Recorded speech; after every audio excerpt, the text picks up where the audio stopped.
Hello mga beshi, yung araw pala tayo magluluto ng lumpia dahil alauna na hindi pa rin nakain ng beshi nyo. Kaya ito nire-ready ko na nga pala ang lulutuin at gagamitin ko sa pagluto.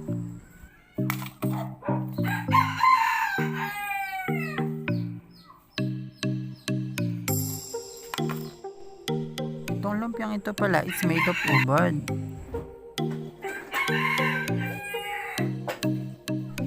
Ito na nga, tayo na mag-umpisa magluto. Unahin, buksan natin ang kalan. Painitin natin ang kawali. Tanggalin nga pala natin ang kutsilyo baka tayo matusok. Sunod pala ay buksan natin ang mantika gamit ang ating ngipin. Lagay ito sa kawali at siya'y painitin.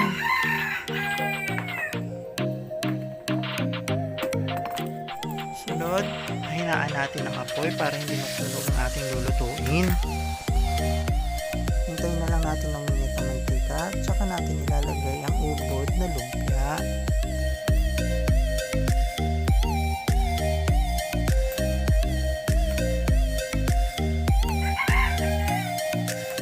Pagkalagay natin sa lumpia, hintayin na lang natin itong maging golden brown or brown o dito yung maging sunog. Ito ay kulay black.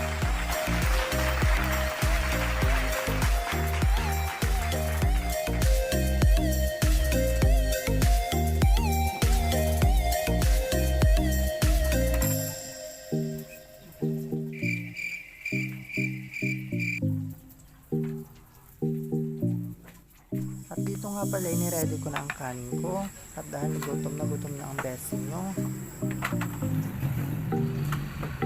May tira nga palang itlog dito kaya sinama ko na sa plato ko. Sayang din kasi hindi makain.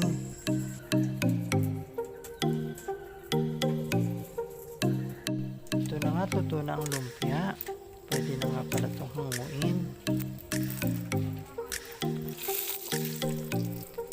Inisa-isa ko na nga lang pala ito ng buhat, tinaktak ko para matanggal yung mga mantika.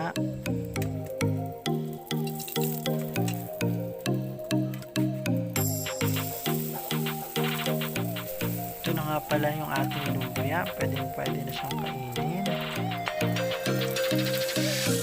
Oo nga pala, dito na ako naghain sa labas dahil sa sobrang init sa loob. Sakto baga naman na wala ng kuryente dito. Ang brownout capital of the Philippines nga pala, ito ay ang Oriental Mindoro.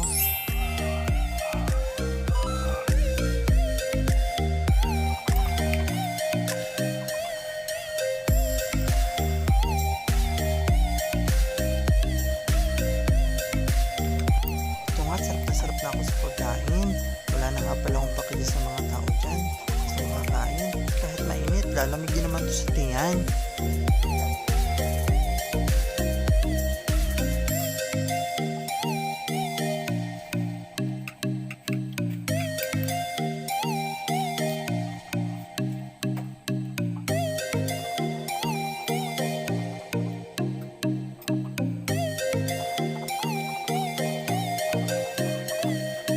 At dito nga pala ay kumuha na ang beshi mo ng tubig dahil uhaw na uhaw na ito. Iniwanan ko nga pala ng ilang minuto atong pagkain ko. Buti walang pusa nitong oras na ito.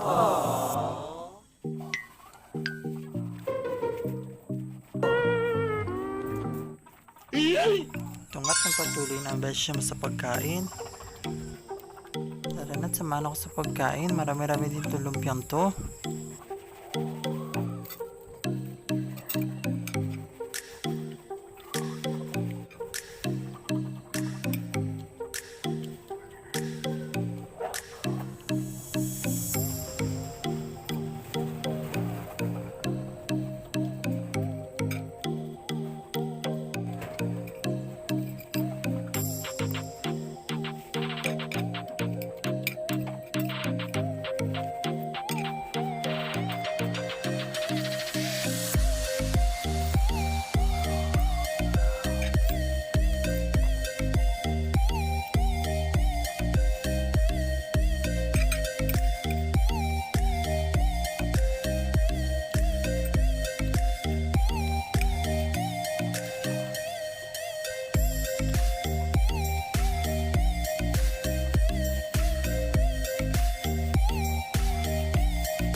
nga patapos na ang beses niya sa pagkain, said na nga pala ang plato niya. May tira pa nga palang lumpia, pwede pa ito pang mamayang gabi. Success, busog ang beses nyo. Pagkatapos ko nga palang kumain, dinala ko na dito yung pinagkainan ko sa lababo. Tapos nagpapatas ko na yung malilinis na plato dito sa patasan.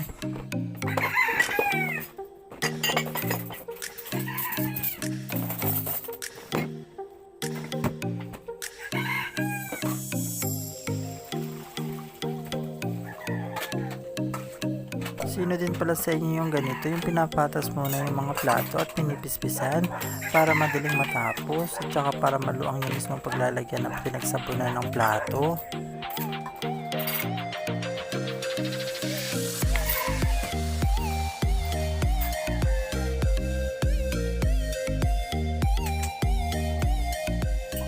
Ito nga, tagumpisa na ako magugas ng plato. Inuna ko muna ang kutsara, sabay ang mga baso.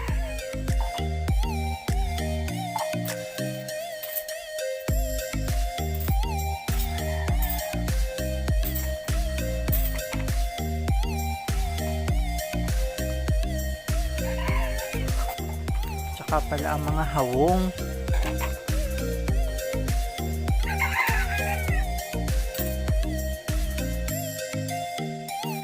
Sunod na rin pala yung mga plato.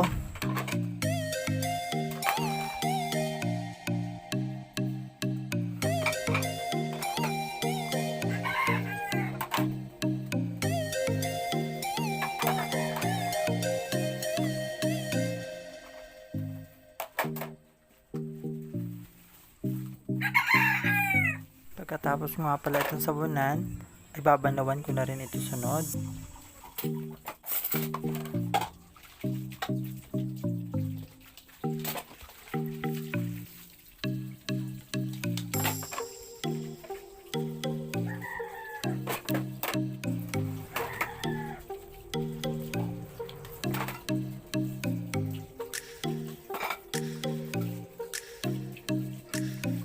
Alas ko palang huhugasan, ito ay ang kaldero dahil ito ang pinakamatagal hugasan dahil may mga kanin na nakadikit dito.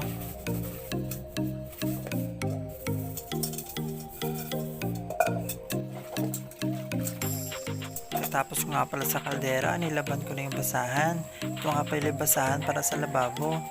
Tsaka pinunasan ko na para malinis tingnan.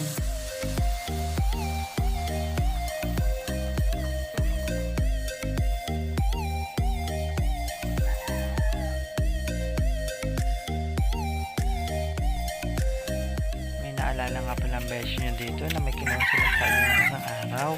Halina samahan ako, check natin kung inuwi na. Ito nung at dinala ko na yung sako ng pinaglagyan ng saging. Check ko na rin dito isa-isa. At pag-check ko, hindi nga ako nagkamali, may mga hinog na nga. Buti na lang, nabuksan ko siya.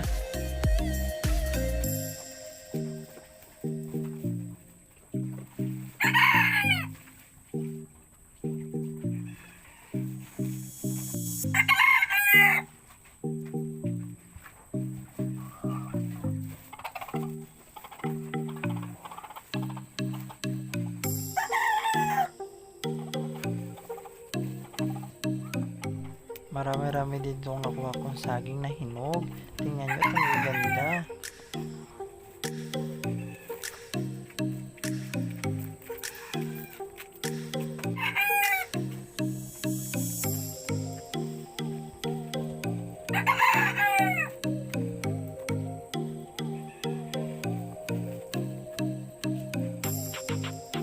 At hindi na napigilan ng inyong besheng kumain. Ang sarap nga pala ng saging na ito dahil hindi ito pilit sa hinog.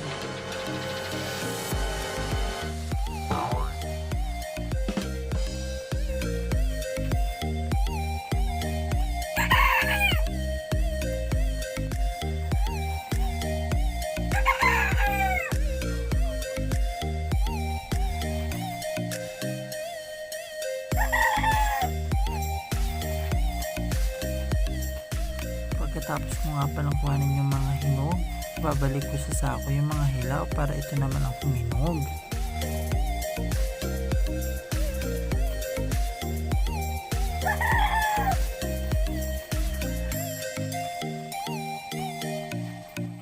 ito na nga pala yung mga nakuha kong hinog. Marami-rami na din to. At ang gaganda nga pala siyang tingnan at dahil hindi siya pilit sa hinog. Siyempre, titikman ulit natin ang saging. Napakasarap nga pala nito at hindi to pilit sa hinog. Yung pangalawa nga palang kuha ko may hiwa. Alam nyo na kung ano naiisip ko.